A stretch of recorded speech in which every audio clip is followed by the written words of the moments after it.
fathers outside it, are you listening to this conversation? And I hope some of you mothers are listening to this conversation. Living the resurrection in the family. And he is telling us that our dying to self countless times a day, and you wives know you all die to yourselves 1,000 times a day for us reprobate husbands, right? And family, it unites us with Christ's suffering. But you know, people don't like to suffer, you know. I mean, let's be real. People don't like to suffer. No one wants to suffer. No. Nobody. But you saying is a way of love. But, you know, if we begin by understanding that Jesus never promised us a life free of suffering, everybody believes the defined print in the Bible is that, and if you believe in Jesus Christ, thou shalt never suffer. They believe that that's the fine print, but that's the biggest lie at all. That's a lie. In fact, he says the opposite. Anyone who wants to be a disciple of mine, let him renounce himself, pick up his cross every day, and follow me. That's what he says. So he didn't hide the fact that if you want to have the most amazing life possible, that's going to involve suffering. Because anyone who is not suffering is not growing. And anybody who's not growing is stagnant, and anybody who's stagnant is starting to smell foul. So if you're, stagnant water, how it smell? Yeah.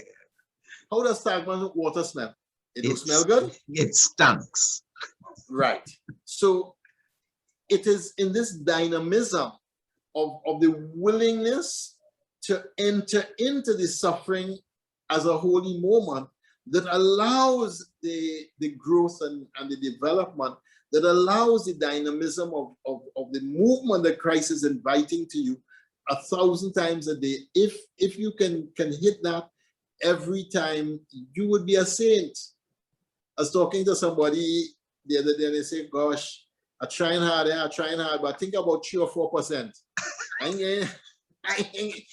in the 100%, you know. I think I'm catching it about 3% of the time right now. I said, but that's an improvement because you wasn't catching it before. Any percent, she said, that is true. So don't look at where we're not getting, look at how we could just get a little bit better every single day. Every day we could just get a little bit better at catching the moment, smile, and respond with love. Every skin teeth is not a laugh. I just let it, you know, every skin teeth is not a laugh. I know, but it is also an opportunity for grace. That's what it is. Now Pope Benedict has often said that the family is the first and vital cell of society. If the resurrection of Christ is to have a meaning and efficacy, this must become more and more visible in the Catholic family. To talk about the resurrection and what happened in Christ and what the resurrection did for God, and that's nice, you know. But you know, where the rubber and the road is meet is what I like to see. And where the rubber and the road meet is right in the family, right in the Catholic family. So if the resurrection of Christ is to mean anything at all, it has to start meaning something every day in the Catholic family. And that's where I want to go with this. That it has to hit there, and it has to be able to be a model and a pattern in the family for grace and for structures of grace to emerge for the family. For grace and structures of grace to grow in the family.